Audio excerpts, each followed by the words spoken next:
Now we move on to dichrometry. Dichrometry is titration using potassium dichromate. നേരത്തെ നമ്മൾ പെർമാംഗനോമെട്രിയാണ് പഠിച്ചത്. അവിടെ നമ്മൾ യൂസ് ചെയ്ത ഓക്സിഡൈസിങ് ഏജന്റ് പൊട്ടാസ്യം പെർമാംഗനേറ്റ് ആയിരുന്നു. ഡൈക്രോമെട്രിക്കകത്ത് നമ്മൾ യൂസ് ചെയ്യുന്നത് പൊട്ടാസ്യം ഡൈക്രോമേറ്റ് ആണ്. Potassium dichromate is also an oxidising agent, but it is not as strong as potassium permanganate. ഇനിയും നമ്മൾ ഓക്സിഡൈസിങ് ഏജൻസ് ആയാലും റെഡ്യൂസിങ് ഏജൻസ് ആയാലും എല്ലാത്തിൻ്റെയും സ്ട്രെങ്ത് നമ്മൾ മെഷർ ചെയ്യുന്നത് ബേസ്ഡ് ഓൺ റിഡക്ഷൻ പൊട്ടൻഷ്യൽ ആണ്. റിഡക്ഷൻ പൊട്ടൻഷ്യലിൻ്റെ ഒരു ടേബിൾ ഉണ്ട്, അത് ഞാൻ കുറച്ച് കഴിയുമ്പോൾ കാണിക്കാം. ആ ടേബിളിനകത്ത് ഹൈ പോസിറ്റീവ് വാല്യൂ ഉള്ള കോമ്പൗണ്ട്സ് ഒക്കെ വെരി സ്ട്രോങ് ഓക്സിഡൈസിങ് ഏജൻസ് ആണ്. നെഗറ്റീവ് വാല്യൂ ഒത്തിരിയുള്ള കോമ്പൗണ്ട്സ് ഒക്കെ വെരി സ്ട്രോങ് റെഡ്യൂസിങ് ഏജൻസ് ആണ്. അപ്പോൾ പൊട്ടാസ്യം പെർമാംഗനേറ്റിൻ്റെ റിഡക്ഷൻ പൊട്ടൻഷ്യൽ അറൌണ്ട് 1.5 പൊട്ടാസ്യം ഡൈക്രോമേറ്റിൻ്റെ 1.2 ആണ്. which shows that potassium dichromate is not as strong as potassium permanganate. ഇനിയും മാത്രമല്ല വേറെ ചില ഡിഫറൻസസും ഉണ്ട്. പൊട്ടാസ്യം പെർമാംഗനേറ്റ് എന്ന് പറഞ്ഞാൽ ഒരു സെൽഫ് ഇൻഡിക്കേറ്റർ ആയിരുന്നു. പൊട്ടാസ്യം ഡൈക്രോമേറ്റ് പക്ഷേ even though it has an orange colour, അത് ഡയല്യൂട്ട് ചെയ്ത് കഴിയുമ്പോഴത്തേക്ക് വളരെ ഫീബിൾ കളർ ആയിരിക്കാനുള്ളത്. സോ നമുക്ക് അതിനെ ഒരു സെൽഫ് ഇൻഡിക്കേറ്റർ ആയിട്ട് യൂസ് ചെയ്യാൻ പറ്റത്തില്ല. So this titration always needs an indicator. പിന്നെ മാത്രമല്ല KMnO4 was not a primary standard, but potassium dichromate is a primary standard. നമുക്ക് അതിനെ ഡയറക്റ്റ് ആയിട്ട് വെയ് ചെയ്ത് സ്റ്റാൻഡേർഡ് സൊല്യൂഷൻ ഉണ്ടാക്കാൻ പറ്റും.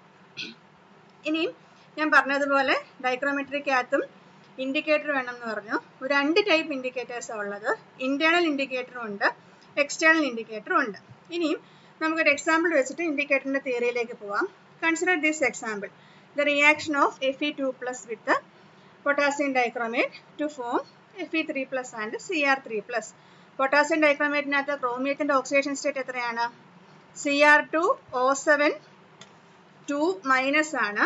അപ്പം Cr2O7 2- എന്ന് പറഞ്ഞാൽ ഓക്സിജൻ 7 ഓക്സിജൻ ആറ്റമാണ്, -14 വരും. 7 × -2 -14 വരും. അപ്പം -2 അക്കൗണ്ട് ചെയ്യുമ്പം -12 ആയി. അപ്പോൾ Cr2 = 12 ആകും. ക്രോമിയത്തിന്റെ 6 ആണ്. Chromium has +6 oxidation state in potassium dichromate. ഈ +6 ഓക്സിഡേഷൻ സ്റ്റേറ്റിലുള്ള ക്രോമിയം +3 ആവുകയാണ് ചെയ്യുന്നത്. It accepts 3 electrons. അപ്പം ക്രോമിയം ഗെറ്റ്സ് റെഡ്യൂസ്, അല്ലെങ്കിൽ ക്രോമിയം 3 ഇലക്ട്രോണിനെ ആക്സെപ്റ്റ് ചെയ്യും, അയൺ 3 ഇലക്ട്രോണിനെ കൊടുക്കും. ഇനി ഇവിടെ നടക്കുന്ന അല്ലെങ്കിൽ ഈ ടൈട്രേഷനകത്ത് നമുക്ക് 2-3 റിഡോക്സ് കപ്പിൾസ് ഉണ്ട്. ഒന്ന് Cr+6 Cr+3 കപ്പിളും ഉണ്ട്, Fe2+ Fe3+ കപ്പിളും ഉണ്ട്. നമ്മൾ പറഞ്ഞു ഈ ടൈട്രേഷൻ ചെയ്യാൻ വി നീഡ് ആൻ ഇൻഡിക്കേറ്റർ.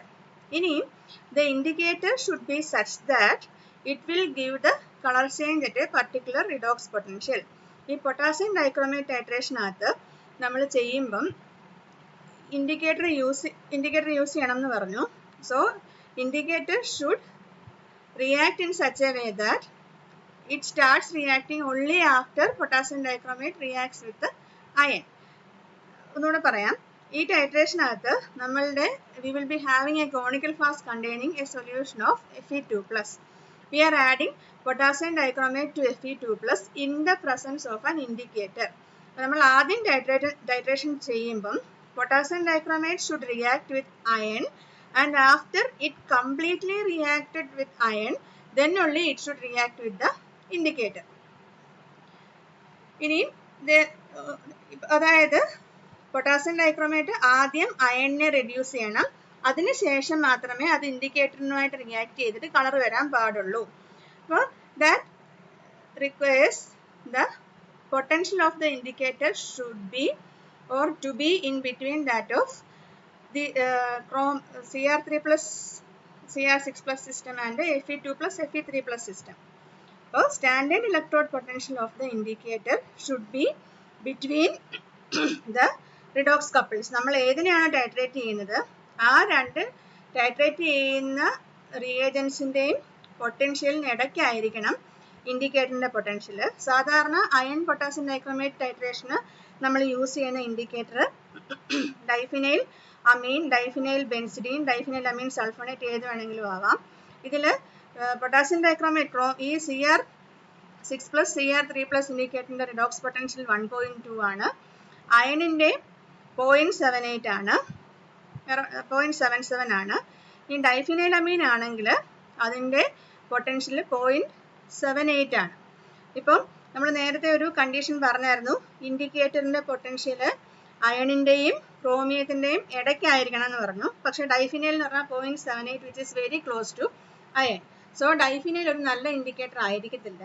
ഡൈഫിനൈലമീൻ നമുക്ക് യൂസ് ചെയ്യണമെങ്കിൽ we have to use diphenylamine in phosphoric acid. In the presence of phosphoric acid, ferric will be stabilized and the potential of ferric goes down to 0.6. അപ്പോൾ ഇൻഡിക്കേറ്ററിന്റെ potential will be between ferrous ferric system and Cr6 plus Cr3 plus system. ഇനി ഇതാണ് colour change. ഒരു light blue colour ആയിരിക്കും initially. End point എന്ന് പറഞ്ഞാൽ colour changing to light violet ആണ് in the case of diphenylamine indicator.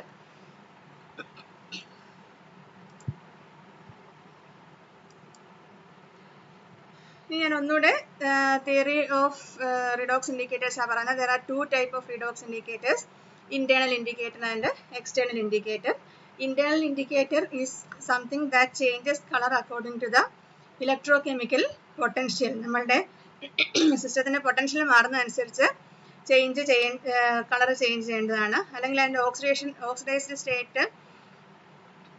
Oxidised ഫോമിന് ഒരു colour കാണും, reduced ഫോമിന് വേറൊരു കളർ ആയിരിക്കാം. That is oxidised and reduced form should differ in colour.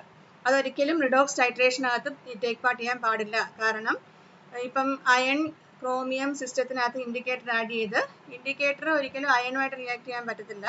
Indicator should B, അത് ആ indicator ആയിട്ട് മാത്രമേ അതിന് ആക്ട് ചെയ്യാൻ പറ്റുള്ളൂ. റിഡോക്സ് റിയാക്ഷനകത്ത് അത് പാർട്ടിസിപ്പേറ്റ് ചെയ്യാൻ പാടില്ല. Then the end point should be sharp. Indicator should show A sharp change in colour at the end point.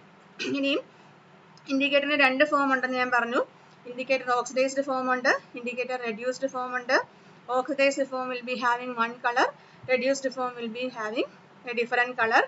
The potential of the indicator നമ്മൾ ഡിറ്റർമിൻ ചെയ്യുന്ന അല്ലെങ്കിൽ ഇൻഡിക്കേറ്റർ എന്തുമാത്രം പൊട്ടൻഷ്യൽ ഡിഫറൻസ് വേണം എന്ന് കണ്ടുപിടിക്കുന്ന ഇക്വേഷൻ നെയിൻസ് ഇക്വേഷൻ ആണ്. ഈ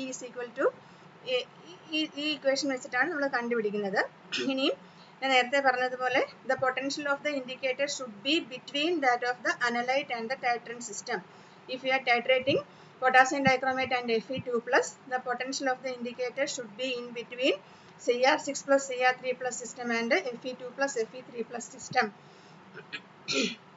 ഇനിയും അതായത് നമ്മളുടെ ഈ സിസ്റ്റംസ് തമ്മിൽ ഇപ്പം അയണിന്റെ പൊട്ടൻഷ്യൽ എയും പൊട്ടാസ്യം ഡൈക്രോമേറ്റിന്റെ പൊട്ടൻഷ്യൽ ബിയും ആണെങ്കിൽ ഇൻഡിക്കേറ്റർ എന്ന് പറഞ്ഞാൽ അറ്റ്ലീസ്റ്റ് 0.15 വോൾട്ട് ഡിഫറൻസ് കാണണം. Iron plus 0.15, potassium dichromate minus 0.15 ആണ് minimum range for a redox indicator. അപ്പോൾ തിയറി ഓഫ് റിഡോക്സ് ഇൻഡിക്കേറ്റർ ചോദിക്കുകയാണെങ്കിൽ ആദ്യം പറയണം റിഡോക്സ് ടൈട്രേഷനകത്ത് എല്ലാ റിഡോക്സ് ടൈട്രേഷനകത്ത് ഇൻഡിക്കേറ്റേഴ്സ് വേണ്ട. പെർമാംഗനേറ്റിനകത്ത് permanganate is a self indicator. Dichrometry needs an indicator. There are 2 types of indicator, internal indicator and external indicator. And redox indicator is something that changes its color with response to a reduction potential change.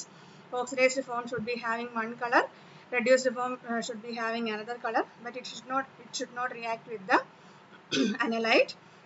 And the indicator is chosen based on നെയിൻസ് equation. അല്ലെങ്കിൽ ഇൻഡിക്കേറ്ററും നമ്മളുടെ ടൈട്രൻറ്റും അനലൈറ്റുമായിട്ട് എന്തുമാത്രം difference വേണമെന്ന് നമ്മൾ പറയുന്നത് നെയിൻസ് ഇക്വേഷനെ ബേസ് ചെയ്തിട്ടാണ്. അറ്റ്ലീസ്റ്റ് 0.15 ഡിഫറൻസ് വേണം ഇൻഡിക്കേറ്ററിന് with compared to the potential of the redox couple that we are titrating. This shows diphenylamine ആണ്. Diphenylamine after reduction it becomes benzidine violet. The potential is 0.76. But in the case of if we are using diphenylamine for the titration of iron and chromate, you have to use phosphoric acid so as to reduce the potential of iron to 0.6 volt. ഇനി വേറെ indicators ഉണ്ട്. നമുക്ക് diphenyl അമീൻ four sulphonic acid ഒക്കെ വേണമെങ്കിൽ use ചെയ്യാം. ഈ ഇൻഡിക്കേറ്റേഴ്സിൻ്റെ ഒക്കെ നോക്കിയാൽ പൊട്ടൻഷ്യൽ ഒരെണ്ണത്തിൻ്റെ 0.85 വോൾട്ട് ആണ്, ഒരെണ്ണത്തിൻ്റെ 0.9 വോൾട്ട് ആണ്. സോ ഈ ഇൻഡിക്കേറ്റേഴ്സ് ഒക്കെ യൂസ് ചെയ്യുമ്പം നമുക്ക് ഫോസ്ഫോറിക് ആസിഡ് ആഡ് ചെയ്യാതെ തന്നെ ടൈട്രേഷൻ ചെയ്യാം. അതെ, ഒന്നുകൂടെ നേരത്തെ പറഞ്ഞായിരുന്നു, നമ്മളുടെ ഓക്സിഡൈസിങ് ഏജന്റ് ആയാലും റെഡ്യൂസിങ് ഏജന്റ് ആയാലും അതിന്റെ സ്ട്രെങ്ത് പറയുന്നത് based on the redox potential ആണ്. കൂടുതൽ റിഡോക്സ് പൊട്ടൻഷ്യൽ ഉള്ള കോമ്പൗണ്ട്സ്, അതായത് കൂടുതൽ പോസിറ്റീവ് റിഡോക്സ് പൊട്ടൻഷ്യൽ ഉള്ള കോമ്പൗണ്ട്സ് അതിനെക്കാട്ടിലും കുറഞ്ഞ റിഡോക്സ് പൊട്ടൻഷ്യൽ ഉള്ള അല്ലെങ്കിൽ റിഡക്ഷൻ പൊട്ടൻഷ്യൽ ഉള്ള കോമ്പൗണ്ടിനെ റെഡ്യൂസ് ചെയ്യും. ഇപ്പോൾ പൊട്ടാസ്യം ഡൈക്രോമേറ്റിന്റെ റിഡോക്സ് പൊട്ടൻഷ്യൽ അല്ലെങ്കിൽ റിഡക്ഷൻ പൊട്ടൻഷ്യൽ 1.2 വോൾട്ട് ആണെങ്കിൽ 1.2ന് താഴെ, അതായത് 1.8, 0.7 അങ്ങനെ 1.2ന് താഴെ വരുന്ന എല്ലാ കോമ്പൗണ്ട്സിനെയും പൊട്ടാസ്യം ഡൈക്രോമേറ്റിന് ഓക്സിഡൈസ് ചെയ്യാൻ പറ്റും. അതുപോലെ ഇപ്പം ഏറ്റവും ഞാൻ ഒരു സെക്കൻഡ് ഇപ്പം ടേബിൾ കാണിച്ചു തരാം. സ്റ്റാൻഡേർഡ് റിഡക്ഷൻ പൊട്ടൻഷ്യലിന്റെ ടേബിൾ ആണിത്. ഈ ടേബിളിനകത്ത് നോക്കിയേ, ആദ്യമുള്ള കോമ്പൗണ്ട്സ് ഇപ്പൊ ഫ്ലൂറിൻ ഇവിടെയുണ്ട്, പെർമാംഗനേറ്റ് ഇവിടെയുണ്ട്, ഡൈക്രോമേറ്റ് ഇവിടെയുണ്ട്. ഡൈക്രോമേറ്റിന്റെ പൊട്ടൻഷ്യൽ ഉണ്ട്, അപ്പോൾ 1.33 ആണ്. അപ്പൊ ഈ 2.87 ഉള്ള ഒരു കോമ്പൗണ്ടിന് 1.33 ഉള്ള ഒരു കോമ്പൗണ്ടിനെ ഓക്സിഡൈസ് ചെയ്യാൻ പറ്റും. പക്ഷെ ഒരിക്കലും 1.33ക്ക് 2.87നെ ഓക്സിഡൈസ് ചെയ്യാൻ പറ്റത്തില്ല. അതുപോലെ ഈ ഇപ്പം പൊട്ടാസ്യം ഡൈക്രോമേറ്റിന്റെ പറഞ്ഞല്ലോ 1.33 ആണ്. അപ്പൊ ഈ 1.33ക്ക് താഴെ വരുന്ന ഏതിനെ വേണമെങ്കിലും പൊട്ടാസ്യം ഡൈക്രോമേറ്റിന് റെഡ്യൂസ് ചെയ്യാം. ഇനിയും നമ്മളുടെ ഇൻഡിക്കേറ്റർ ഇപ്പൊ പൊട്ടാസ്യം ഡൈക്രോമേറ്റ് ഇത് 1.33 ആണെന്നാണല്ലോ പറഞ്ഞത്. പൊട്ടാസ്യം ഡൈക്രോമേറ്റ് 1.33, അയൺ എന്ന് പറഞ്ഞാൽ 0.76. അപ്പൊ പൊട്ടാസ്യം ഡൈക്രോമേറ്റിന് അയണിനെ റെഡ്യൂസ് ചെയ്യാൻ പറ്റും. ഇനിയും ഈ ഇൻഡിക്കേറ്ററിന്റെ പൊട്ടൻഷ്യൽ 0.76ന് പകരം 0.5 ആണെന്ന് വെച്ചോളൂ. നമ്മളിവിടെ ഈ ടൈട്രേഷൻ പൊട്ടാസ്യം ഡൈക്രോമേറ്റ് അയൺ ടൈട്രേഷനകത്ത് യൂസ് ചെയ്യുന്ന ഇൻഡിക്കേറ്ററിന്റെ പൊട്ടൻഷ്യൽ ഇപ്പൊ 0.5 ആയിരുന്നെങ്കിൽ ഡൈക്രോമേറ്റ് ആദ്യം ആ ഇൻഡിക്കേറ്ററിനെ റെഡ്യൂസ് ചെയ്യുമായിരുന്നു before it reacts with iron. അതുകൊണ്ടാണ് the indicator should be in between Cr3 plus Cr6 plus cystone, Fe2 plus Fe3 plus cystone വേണമെന്ന് പറഞ്ഞത്. So that potassium dichromate first reacts with iron and then it reacts with the indicator. എന്തെങ്കിലും സംശയം നിങ്ങൾക്ക് തോന്നുകയാണെങ്കിൽ എന്നോട് ഗ്രൂപ്പിൽ ചോദിച്ചാൽ മതി. ഇനി എക്സ്റ്റേണൽ ഇൻഡിക്കേറ്റർ നമ്മൾ യൂസ് ചെയ്യുന്നത് പൊട്ടാസ്യം ഫെറിസയനൈഡ് ആണ്. അത് എക്സ്റ്റേണൽ ഇൻഡിക്കേറ്റർ നമ്മൾ യൂസ് ചെയ്യുന്ന ഒരു സ്പോട്ട് പ്ലേറ്റിനകത്ത് എക്സ്റ്റേണൽ ഇൻഡിക്കേറ്റർ ആഡ് ചെയ്ത് വെച്ചേക്കുന്ന ഡിഫറെൻറ്റ് ഹോൾസ് ഉണ്ടാവും. നമ്മൾ ടൈട്രേഷൻ ചെയ്യുമ്പം ആദ്യം നമ്മളുടെ ബ്യൂററ്റിനകത്ത് ഡൈക്രോമേറ്റ് ഉണ്ട്, കോണിക്കൽ ഫ്ലാസ്കിനകത്ത് അയൺ സൊല്യൂഷൻ ഉണ്ട്, Fe2+ സൊല്യൂഷൻ ആണ്, ഫെറസ് അയൺ ആണ്. അപ്പോൾ ഫെറസ് അയൺ ഈ കോമ്പൗണ്ടുമായിട്ട് റിയാക്ട് ചെയ്ത് ഫെറസ് ഫെറിസയനൈഡ് ഒരു ഡാർക്ക് ബ്ലൂ കോംപ്ലക്സ് ഉണ്ടാവും. നമ്മൾ ഈ ഡൈക്രോമേറ്റ് ആഡ് ചെയ്യുന്ന അനുസരിച്ച് എന്താ പറ്റും, ferrous ferric ആയിക്കൊണ്ടിരിക്കും.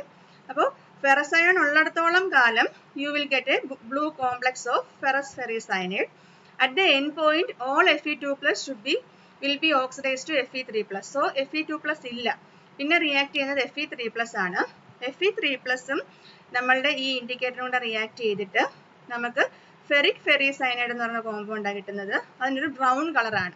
So external indicator will be having one color with the species before oxidation and a different color with the species after oxidation.